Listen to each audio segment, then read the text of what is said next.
Hello बच्चों, good afternoon. हम इस वीडियो में लेकर के आए हैं बच्चों in elastic collision in one dimension. इससे प्रीवियस लेक्चर में, इससे पहले वाले वीडियो में हम elastic collision in one dimension पढ़ा चुके हैं। अब हम बात कर रहे हैं किसकी? In elastic collision in one dimension. आप नोट करिए मेरे साथ साथ, तभी अब मजा आएगा आपको बच्चों। In elastic collision in one dimension, first case note करिए साथ साथ। If collision is not perfectly in elastic, मतलब कोलिजन जो है परफेक्ट इन इलास्टिक ना हो, ठीक है ना, तो लीनियर मोमेंटम क्या रहेगा? कंजर्व रहेगा, लेकिन काइनेटिक एनर्जी क्या होगी?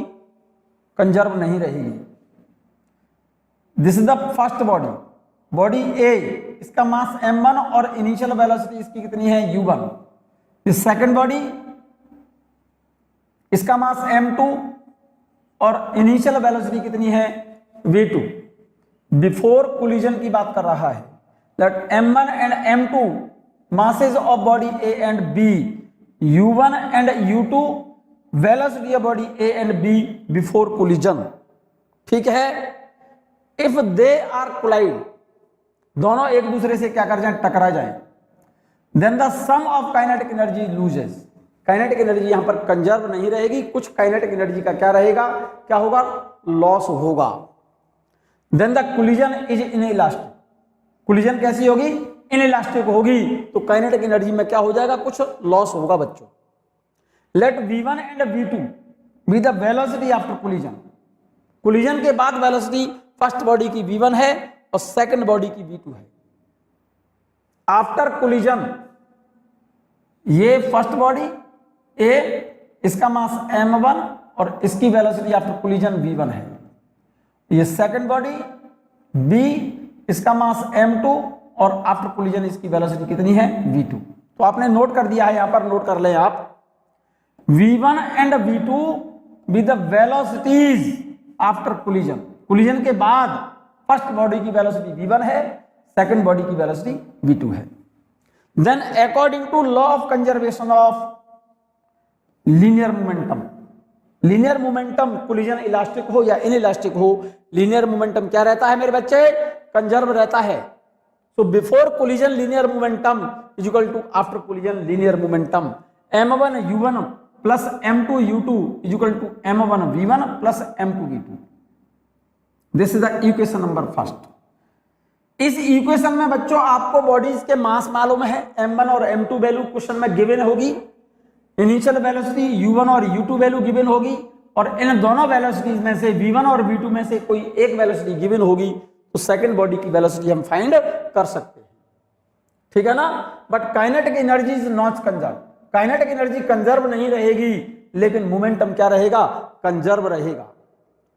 If we know masses m1 and m1 m2 and initial velocity u1 and u2 and one of the final velocity, इन दोनों बॉडी में से किसी एक बॉडी की वेलोसिटी, फाइनल वेलोसिटी हमें पता हो, then we can calculate the other final velocity from the given above equation.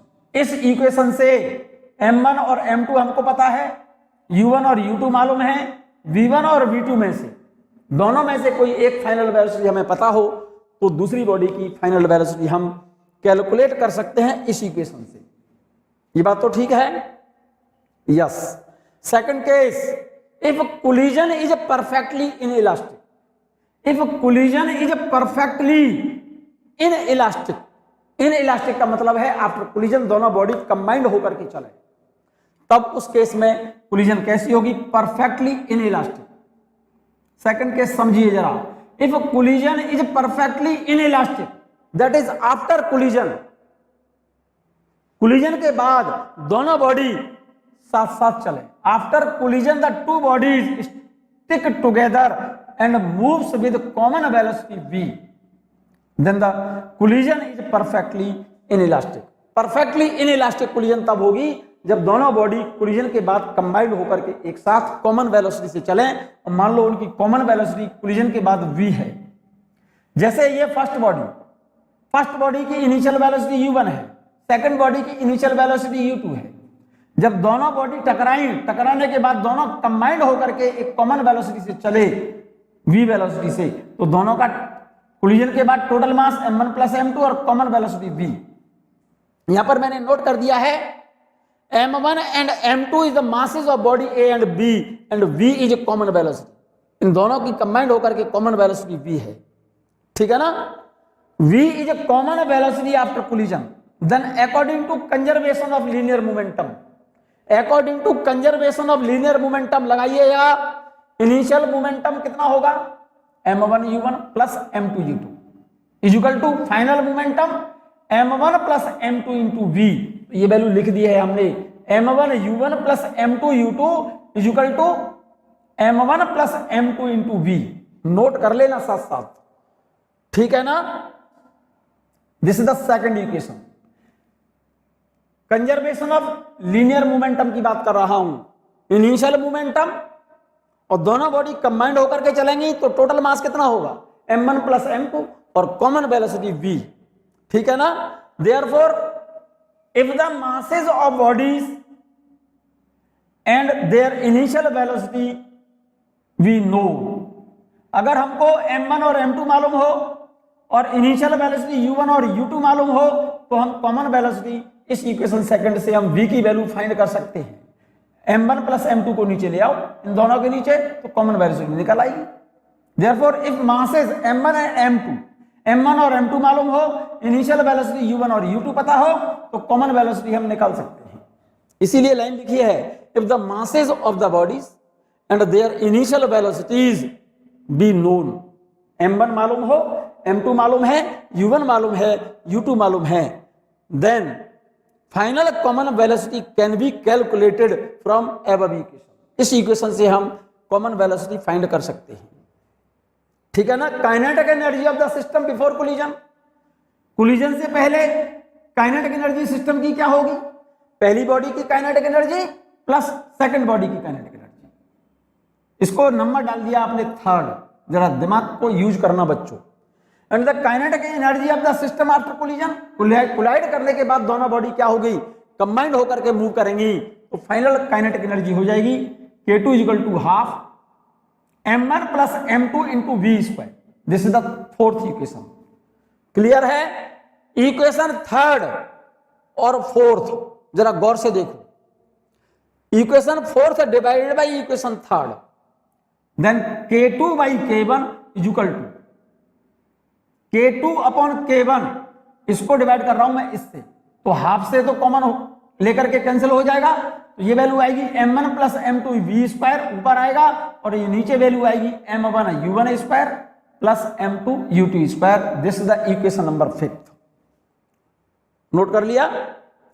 If m2 means second body be initially at rest, अगर सेकंड बॉडी पहले रेस्ट पर होती, that is u2 is equal to 0, u2 is equal to 0, इस u2 की जगह पर 0 लिखो, second body is at rest, तो u2 की जगह पर वैल्यू लिख दो 0, तो रेशियो काइनेटिक एनर्जी का क्या होगा K2 by K1 is equal to m1 plus m2 into v square upon m1 u square. इसको नंबर डाल दिया आपने 6th। इन दिस केस, इस केस में m मतलब सेकंड बॉडी क्या है, रेस्ट पर है, तो इस केस में u2 की जगह पर 0 लिखो, तो कॉमन वेलोसिटी क्या आएगी m1 u1 upon m1 plus m2। In this case common velocity v is equal to m1 u1 upon m1 plus m2। कब, जब u2 की वैल्यू 0 रखेंगे बच्चों, यहां पर u2 की वैल्यू 0 लिख दो, सेकंड बॉडी रेस्ट पर बोल रहे हैं आप, तो ये वैल्यू 0 हो गई, m1 u1 बराबर m1 plus m2 into v, तो यहां से कॉमन वेलोसिटी आ जाएगी क्या m1 u1 upon m1 plus m2। ये वैल्यू मैंने यहां लिख दिया बच्चों। जब सेकंड बॉडी रेस्ट पर है, u2 0 है, तो उस केस में कॉमन वेलोसिटी तो आएगी m1 u1 upon m1 plus m2। Putting this value, ये वाली वैल्यू हटा करके यहां पर पुट कर दो, ये वैल्यू हटा करके इस इक्वेशन 6 में पुट कर दो, ये वाली वैल्यू इस इक्वेशन में पुट कर दो। Putting this value of v, किस वैल्यू की बात कर रहा है, इस वैल्यू की बात कर रहा है, इन इक्वेशन नंबर 6, इस 6th इक्वेशन में ये वाली वैल्यू पुट कर दो यहां पर, तो रिजल्ट क्या आएगा, K2 by K1 equal to M1 plus M2 upon M1 U1 square, और इस V की जगह पर लिखोगे M1 U1 upon M1 plus M2 का होल स्क्वायर। तो ये वैल्यू आ गई, देखो जरा, K2 by K1 equal to M1 plus M2 upon M1 U1 square, ये वैल्यू है M1 M2 upon M1 plus M1 into U1 square, और V square की जगह पर ये वैल्यू लिखोगे तो रिजल्ट आएगा M1 U1, इसका स्क्वायर करना है ना यहां पर इस जगह पर, भाई इस V की वैल्यू यहां से हटा करके इक्वेशन 6 में लिखो, तो M1 plus M2 upon M1 U1 square तो ये रहा, M1 plus M2 upon M1 U1 square तो ये रहा, इंटू V स्क्वायर की जगह पर ये वैल्यू पुट करोगे M1 U1 upon M1 plus M2 का होल स्क्वायर। जरा गौर से देखिएगा, इस इक्वेशन को गौर से देखो बच्चों, U1 स्क्वायर से यहां से U1 स्क्वायर कट जाएगा, एक M1 से एक M1 कटेगा, ठीक है ना, ऊपर क्या बचेगा, एक M1 बचेगा ना, अपॉन M1 प्लस M2 ये ऊपर है, यहां पर M1 प्लस M2 का होल स्क्वायर है, इस M1 प्लस M2 से इसका एक टर्म कट जाएगा क्योंकि इसका स्क्वायर हो रहा है, M1 प्लस M2 का स्क्वायर हो रहा है, तो M1 प्लस M2 एक टर्म से कटेगा क्योंकि M1 प्लस M2 का होल स्क्वायर, तो एक वैल्यू कट जाएगी, तो ऊपर क्या बचेगा M1 अपॉन नीचे बचेगा M1 plus M2।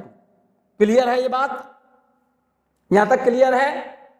So in this relation M1 upon M1 plus M2, इसका मतलब क्या हो गया, K2 is less than K1। अरे भाई M1 को M1 प्लस M2 से डिवाइड करोगे तो K2 की वैल्यू डेफिनेटली क्या बेटा K1 से कम आएगी, क्योंकि इस वैल्यू को ज्यादा से डिवाइड कर रहे हो तो ये वैल्यू लेस देन 1 आएगी ना, तो उस केस में K2 is less than K1। So it is clear that some kinetic energy is always lost in inelastic collision। ये बात क्लियर है या नहीं है, क्लियर, इनइलास्टिक कोलिजन की वाली बात क्लियर है, ये बात क्लियर है बच्चों, 100% क्लियर है या नहीं। अब मैं बात कर रहा हूं बच्चों इलास्टिक कोलिजन इन 2 डायमेंशंस और ऑब्लिक कोलिजन। नोट करिए आप इसको, छोटा सा टॉपिक है,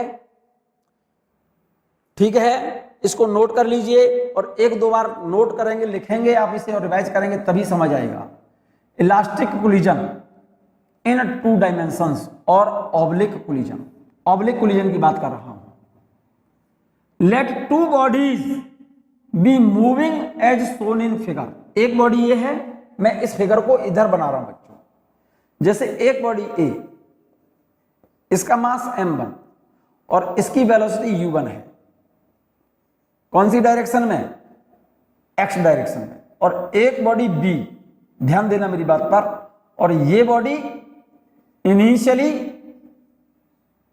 इस डायरेक्शन में x डायरेक्शन में चल रही है, कितनी वेलोसिटी से, u2 वेलोसिटी से। जब ये बॉडी इस बॉडी से कोलाइड करे, ये बॉडी इससे कोलाइड कर जाए और कोलिजन के बाद फर्स्ट बॉडी तो चली गई इधर इस डायरेक्शन में, कितनी वेलोसिटी से, v1 वेलोसिटी से, इनिशियल डायरेक्शन से थीटा एंगल पर, कितनी एंगल पर, थीटा एंगल पर, और सेकंड बॉडी चली गई आपकी इस डायरेक्शन में v2 वेलोसिटी से, इनिशियल से एंगल फाई पर। तो एक काम कर लो बच्चों, एक काम करो भाई, ये तो बिफोर कोलिजन फर्स्ट बॉडी है और इस बॉडी को मैं, सेकंड बॉडी को मैं यहां बना रहा हूं बच्चों। ये इनिशियली इसकी वेलोसिटी u2 है, मास इसका m2, ये तो बिफोर कोलिजन है, और कोलाइड करने के बाद जब ये बॉडी इससे टकराई, ये बॉडी इससे कोलाइड की, कोलिजन के बाद दोनों बॉडी क्या हो गई, टकराई। यहां पर एक बॉडी फर्स्ट A और B, टकराने के बाद A तो चली गई बच्चों इस डायरेक्शन में v1 वेलोसिटी से, और B चली गई इस डायरेक्शन में v2 वेलोसिटी से। A के चलने की डायरेक्शन एंगल थीटा पर, इनिशियल डायरेक्शन से बॉडी A थीटा एंगल पर जा रही है, और सेकंड बॉडी कितने एंगल पर, इनिशियल डायरेक्शन से फाई एंगल पर, ठीक है। तो एक काम करिएगा, इस लीनियर मोमेंटम m1 v1 का ये कंपोनेंट जो आएगा, इस डायरेक्शन में जो कंपोनेंट आएगा m1 v1 का ये कंपोनेंट कितना आएगा, m1 v1, इसका ये component m1 v1 sine theta, और इसका इस डायरेक्शन में कंपोनेंट कितना आएगा, m1 v1 cos थीटा। इस वाले मोमेंटम का कंपोनेंट निकालो m2 v2 का, इस डायरेक्शन में कंपोनेंट कितना आएगा, इस डायरेक्शन में m2 v2 का ये कंपोनेंट आएगा मेरे बच्चे m2 v2 साइन फाई, और इसका इस डायरेक्शन में कंपोनेंट आएगा m2 v2 cos फाई। जरा ध्यान से देखना आप, इनिशियली इसका मोमेंटम m1 v1, इसका momentum m2 u2। Initially first body का मोमेंटम है m1 u1 और सेकंड बॉडी का मोमेंटम है m2 u2। कौन सी डायरेक्शन में, x डायरेक्शन में। कौन सी डायरेक्शन में, x डायरेक्शन में। तो x डायरेक्शन में इसका मोमेंटम m1 u1 और इसका m2 u2, और टकराने के बाद x डायरेक्शन में मोमेंटम कितना हो गया, m1 v1 cos theta plus m2 v2 cos phi. According to principle of conservation of linear momentum, तो m1 u1 plus m2 u2 बराबर होगा m1 v1 cos theta plus m2 v2 cos phi. ये बात ठीक है कि नहीं? Y direction में चेक करो, वाई डायरेक्शन में इसका लीनियर मोमेंटम कितना है, 0। वाई डायरेक्शन में तो मोमेंटम है नहीं, और इसका भी वाई डायरेक्शन में मोमेंटम 0। तो इनिशियली वाई डायरेक्शन में मोमेंटम 0 है, तो फाइनली वाई डायरेक्शन में मोमेंटम ये कितना हो गया, m1 v1 sine theta plus m2 v2 sine phi equal to क्या आएगा, 0। ठीक है, ये फिगर बना लो बच्चों पहले। ये तो बिफोर कोलिजन है और ये आफ्टर कोलिजन। कोलिजन से पहले फर्स्ट बॉडी, इसकी वेलोसिटी u1 x डायरेक्शन में, सेकंड बॉडी की वेलोसिटी x डायरेक्शन में u2। फर्स्ट बॉडी का मास m1, सेकंड बॉडी का मास m2।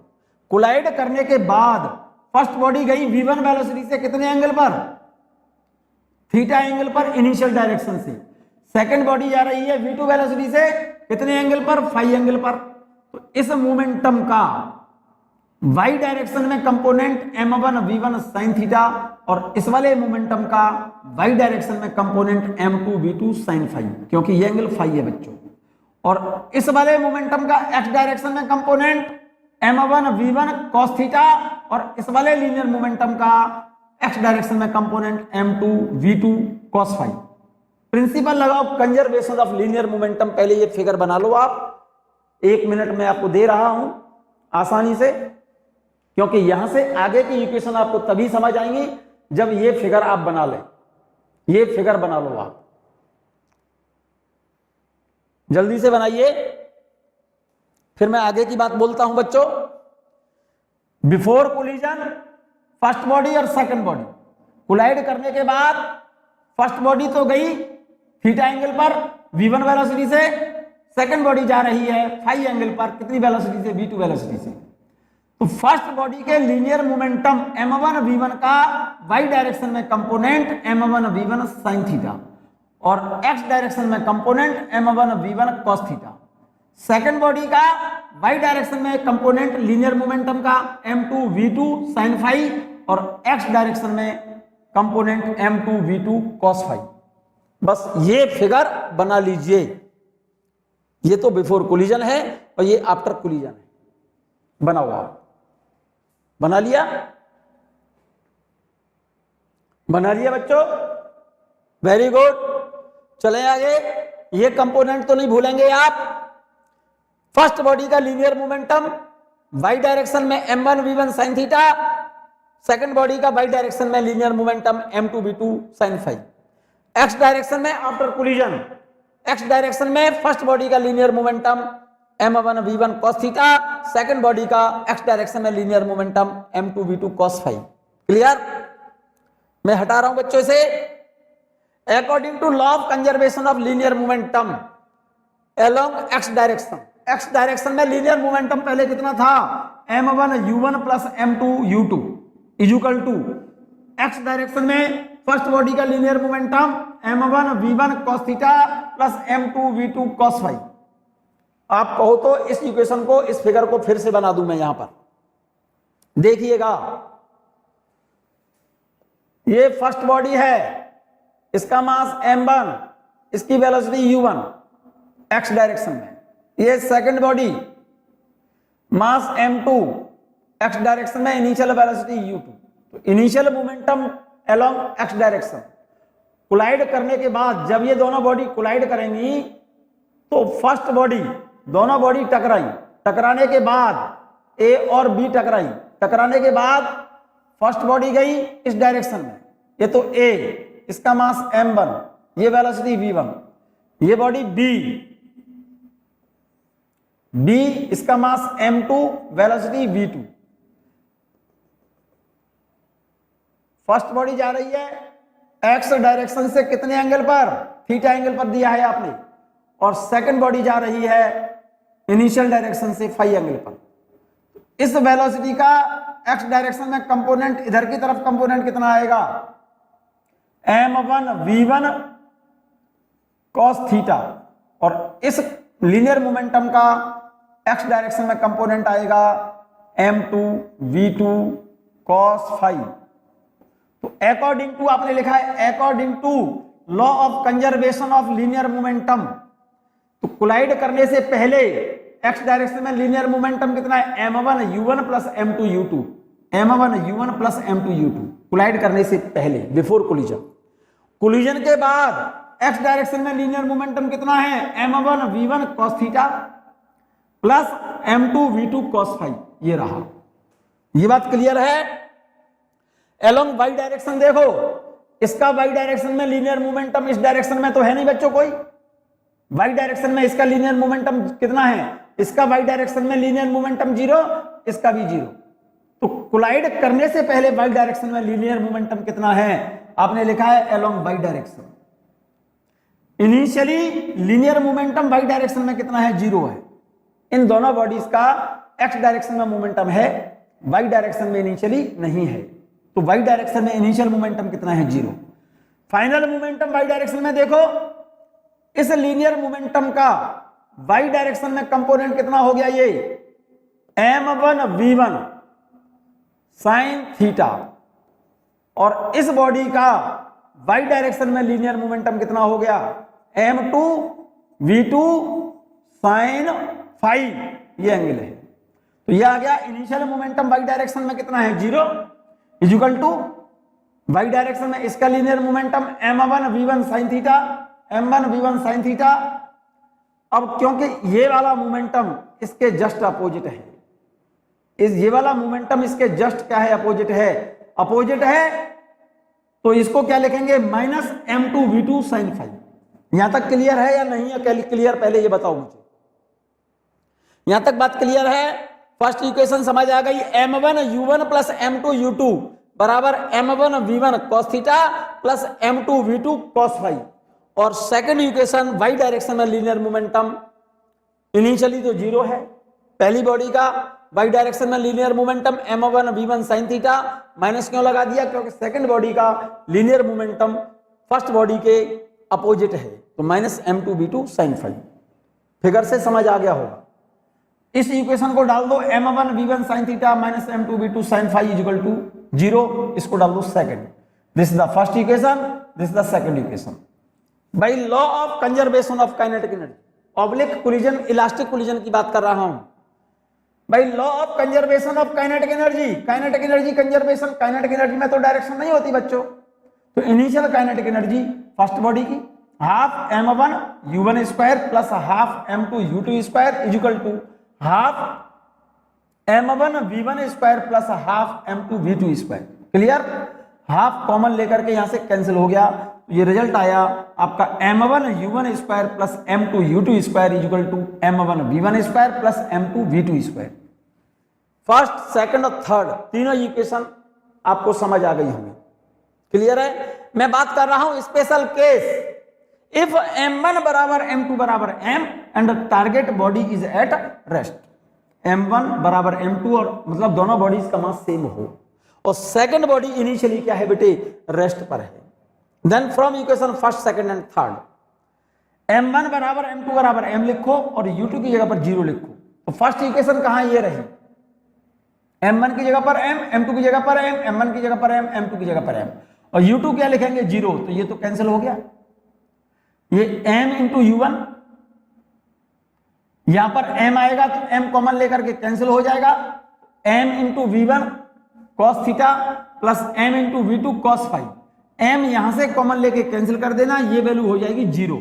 तो फर्स्ट इक्वेशन से देखिएगा जरा, first equation m1 u1, m1 की जगह पर m u1 plus second body का मास सेम बता रहे हो, लेकिन सेकंड बॉडी रेस्ट पर है, u2 की जगह पर क्या लिखा है, यहां पर u2 की जगह पर 0, m1 की जगह पर m, m2 की जगह पर m, m1 की जगह पर m, m2 की जगह पर m और u2 की जगह पर 0। तो ये इक्वेशन आ जाएगी m u1, तो देखो ये रहा m u1 plus m2 u2 की जगह पर क्या लिखेंगे 0, m2 u2 की जगह पर क्या लिखेंगे 0 equal to m1 v1 cos theta था ना, तो m1 की जगह पर m v1 cos theta plus m2 की जगह पर m v2 cos फाई। यहां तक क्लियर? ये तो वैल्यू 0 हो गई बच्चों। इस m से m कॉमन लेके कैंसिल, तो यहां से रिजल्ट आएगा u1 बराबर v1 cos theta plus v2 cos phi. From equation number second ये रही, सेकंड इक्वेशन में m1 और m2 को बराबर लिख दो, m v1 sine theta minus m v2 sine theta बराबर 0। तो m क्लियर है ये ना बात, तो m v1 sine theta minus m v2 sine theta equal to 0। m common लेकर के नीचे ले जाओ, ठीक है ना, तो 0 हो जाएगा। तो क्या रिजल्ट आएगा v1 sine theta minus v2 sine phi बराबर 0। This is the equation number fourth, this is the equation number fifth. From equation number third equation कहां ये रही, m1 m2 की जगह पर m लिखो, m कैंसिल हो जाएंगे, तो क्या आएगा u1 square plus u2 square बराबर v1 square plus v2 square. तो थर्ड इक्वेशन से u1 स्क्वायर, क्योंकि u2 की जगह पर क्या लिख देंगे 0, u2 की जगह पर 0, तो ये वैल्यू तो 0 हो गई। यहां पर m लिखेंगे, कैंसिल हो जाएगा, तो यहां से आएगा u1 स्क्वायर बराबर ये आएगा v1 स्क्वायर प्लस ये आएगा v2 स्क्वायर, ये m कॉमन लेके कैंसिल हो जाएगा, और u2 आपने क्या लिखा है 0, तो ये वैल्यू 0। तो रिजल्ट आया u1 स्क्वायर बराबर v1 square plus v2 square. इसको इक्वेशन नंबर डाल दो 6th। यहां तक बात क्लियर है या नहीं है? क्लियर है। Squaring equation fourth and fifth and adding, equation fourth और फिफ्थ का पहले स्क्वायर करो और फिर ऐड कर दो। फोर्थ इक्वेशन ये रही, फिफ्थ इक्वेशन ये रही, इसका स्क्वायर करो और इसका स्क्वायर करो और दोनों को ऐड कर दो। तो इसका स्क्वायर करेंगे इधर, ठीक है ना, इसका स्क्वायर करेंगे इधर और दोनों को ऐड करेंगे, दोनों को ऐड करेंगे तो क्या आएगा देखो। फोर्थ इक्वेशन क्या है, u1 बराबर v1 cos theta plus v2 cos phi, और फिफ्थ इक्वेशन है v1 sin theta minus v2 sin phi equal to 0। तो इन दोनों इक्वेशन का स्क्वायर करके ऐड कर रहे हैं बच्चों, देखना जरा ध्यान से। इसका स्क्वायर करेंगे और ऐड करोगे तो u1 का स्क्वायर तो u1 स्क्वायर, और 0 का स्क्वायर 0 में ऐड करोगे तो ये हो जाएगा u1 स्क्वायर, ये रहा इक्वल टू इस वाले टर्म को स्क्वायर करके ऐड करो, v1 cos theta plus v2 cos phi का स्क्वायर करो तो ये रहा v1 square cos square theta plus v2 square cos square phi plus 2v1 v2 cos theta cos phi. Clear? Plus इसका square करके add करना है बच्चों, इसका स्क्वायर करो पहले, v1 square sin square theta plus v2 square sin square phi minus 2v1 v2 sin theta sin phi, ये रहा, plus v1 square sin square theta plus v2 square sin square phi minus 2v1 v2 sin theta sin phi. यहां तक clear? एक काम करो, देखो इस वाले टर्म को इसमें ऐड करो तो v1 स्क्वायर कॉमन आ जाएगा, sin square theta plus cos square theta equal to 1 होगा। इस वाले टर्म को इसमें ऐड करो तो v2 स्क्वायर कॉमन आएगा, sin square phi plus cos square phi 1 हो जाएगा। क्लियर है? इसको जब ऐड करोगे तो 2v1 v2 कॉमन आ गया, 2v1 v2 कॉमन आ गया, यहां से बचेगा cos theta cos phi minus ये माइनस है sin थीटा sin फाई। यहां तक क्लियर? यहां तक बिल्कुल क्लियर है बच्चों? यहां तक बिल्कुल क्लियर है। चलिए u1 स्क्वायर बराबर v1 square plus v2 square plus 2v1 v2 और ये cos theta cos phi minus sin theta sin phi, ये फॉर्मूला होता है cos theta plus five. cos theta plus five बराबर होता है cos theta cos five minus sin theta sin five. General mathematics में आपने ये फॉर्मूला पढ़ा होगा। cos थीटा प्लस फाइव बराबर होता है cos theta cos five minus sin theta sin five. यहां तक क्लियर? इसको इक्वेशन नंबर डाल दो 7, ठीक है ना। From equation 6th and 7th, 6th equation ये रही और 7th इक्वेशन बच्चों ये रही। कंपेयर कर दो, देखो जरा u1 स्क्वायर इधर है, इधर u1 स्क्वायर है, तो ये वाली साइड इस साइड के बराबर है। चेक कर लो, ये साइड बराबर इस साइड के है, तो ये वाली साइड बराबर होगी इस साइड के। चेक कर लो from equation 6th and 7th। देखो ध्यान से, 6th इक्वेशन ये रही, u1 स्क्वायर ये रहा, और 7th इक्वेशन ये रही, u1 स्क्वायर ये रहा। ये इक्वल इसके है, तो ये इक्वल होगी इस साइड के। इक्वल कर दो तो क्या हो गया? बराबर कर दिया बच्चों। तो u1 स्क्वायर बराबर इस u1 स्क्वायर के v1 square plus v2 square बराबर v1 square plus v2 square plus 2v1 v2 cos theta plus five. तो v1 प्लस v2 से ये v1 प्लस v2 कट जाएगा, तो यहां से क्या बचेगा? 2v1 v2 cos theta plus five. Clear है ये बात? देखो, अरे मेरे बच्चे, इस वाली इक्वेशन में u1 स्क्वायर बराबर क्या है? v1 square plus v2 square है, और इस इक्वेशन में 7th में क्या है? u1 स्क्वायर बराबर v1 square plus v2 square plus 2v1 v2 cos theta cos five. तो ऐसा कर लो ना आप, इस इक्वेशन की जगह पर, किसमें? इस वाली जगह पर, इसमें इक्वेशन नंबर 7th में v1 square plus v2 square की जगह पर यहां से u1 स्क्वायर डाल दो। 6th इक्वेशन में से v1 square plus v2 square की वैल्यू u1 स्क्वायर यहां से हटाओ और यहां से इसकी जगह पर लगा दो। इसकी जगह पर, इतने की जगह पर लगा दो। तो ये तो u1 स्क्वायर, इसकी जगह पर क्या लगा दिया हमने? u1 स्क्वायर इक्वेशन 6 से plus 2v1 v2 cos theta plus five. इस u1 स्क्वायर से u1 स्क्वायर कैंसिल हो जाएगा, तो रिजल्ट क्या बचा? 2v1 v2 cos theta plus five बराबर 0। 2v1 v2 cos theta plus five बराबर 0। यहां तक बात क्लियर है कि नहीं है? क्लियर, ठीक है, कोई प्रॉब्लम तो नहीं?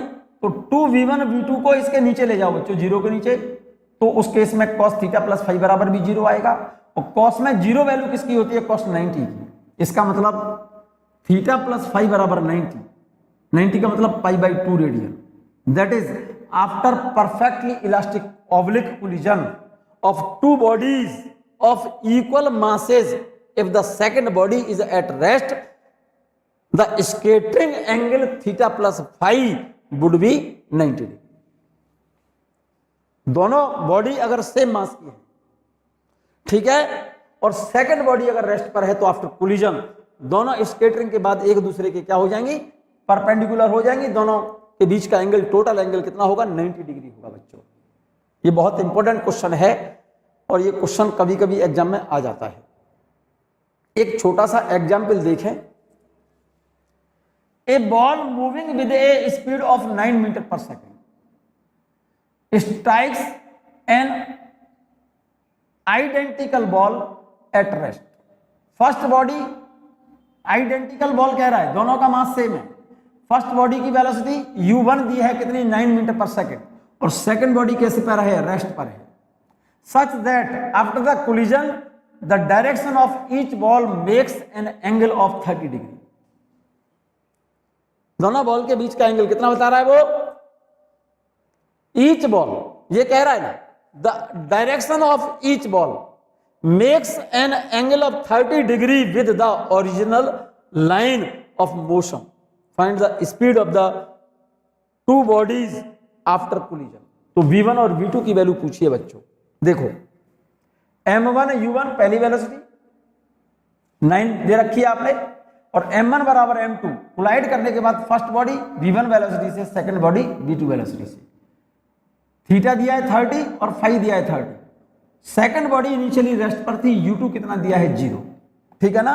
m1 बराबर m2 बराबर m क्वेश्चन में गिवन है क्योंकि आइडेंटिकल बॉडी बता रहा है, और u2 बराबर 0 और u1 बराबर 9, थीटा इक्वल टू 30 और फाई इक्वल टू 30, ये क्वेश्चन में गिवन है। According to conservation of linear momentum along X direction, X direction में linear momentum m1 u1 plus m2 u2 equal to m1 v1 cos theta plus m2 v2 cos phi. भाई इस angle को theta माना, इसको phi माना है, x direction में linear momentum इसका कितना होगा m1 v1 cos थीटा, और इसका होगा एक्स डायरेक्शन में, इसका लीनियर मोमेंटम एक्स डायरेक्शन में m2 v2 cos फाई। यहां तक तो क्लियर है। m1 की जगह पर m into u1 plus u2 की जगह पर 0 इक्वल टू, दोनों बॉडीज आइडेंटिकल बता रहा है, m इंटू v1 थीटा कितना दिया है 30 degree plus m v2 phi कितना दिया है 30 cos 30। तो यहां से वैल्यू आ गई, देखो m से ये m कॉमन लेके कैंसिल, तो यहां से वैल्यू आ गई u1 बराबर v1 cos 30 plus v2 cos 30। Clear है। u1 की वैल्यू दी है 9 इक्वल टू v1 cos 30 की वैल्यू √3/2 प्लस v2 इसकी वैल्यू √3/2, √3/2 कॉमन ले लो, तो यहां से एक रिलेशन आ गया v1 प्लस v2 और ब्रैकेट से बाहर आ जाएगा √3/2 इक्वल टू 9, 2 को ले जाओ इधर और √3 को ले जाओ नीचे, तो v1 प्लस v2 की वैल्यू आ गई 18/√3। क्लियर है।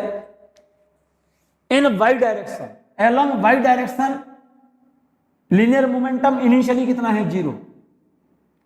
फर्स्ट बॉडी का लीनियर मोमेंटम वाई डायरेक्शन में कितना है m1 v1 sin theta, second body का वाई डायरेक्शन में linear momentum m2 v2 sin phi. Clear. m1 v1 sin theta बराबर, इसको इधर ले आऊं m2 v2 sin phi, m1 और m2 बराबर है, तो m1 और m2 से इसकी जगह पर m v1 sin 30 equal to m v2 sin 30, sin 30 से sin 30, m से m कैंसिल, तो v1 बराबर क्या हो गया v2, v1 बराबर v2, तो v1 की जगह पर v1 और v2 दोनों बराबर बराबर आएंगे, दोनों का इसका हाफ कर दो, तो v1 बराबर v2 इक्वल टू 9/√3, 9/√3, 9 को √3 से डिवाइड करोगे बच्चों तो 3√3 metre per second, this is the required result.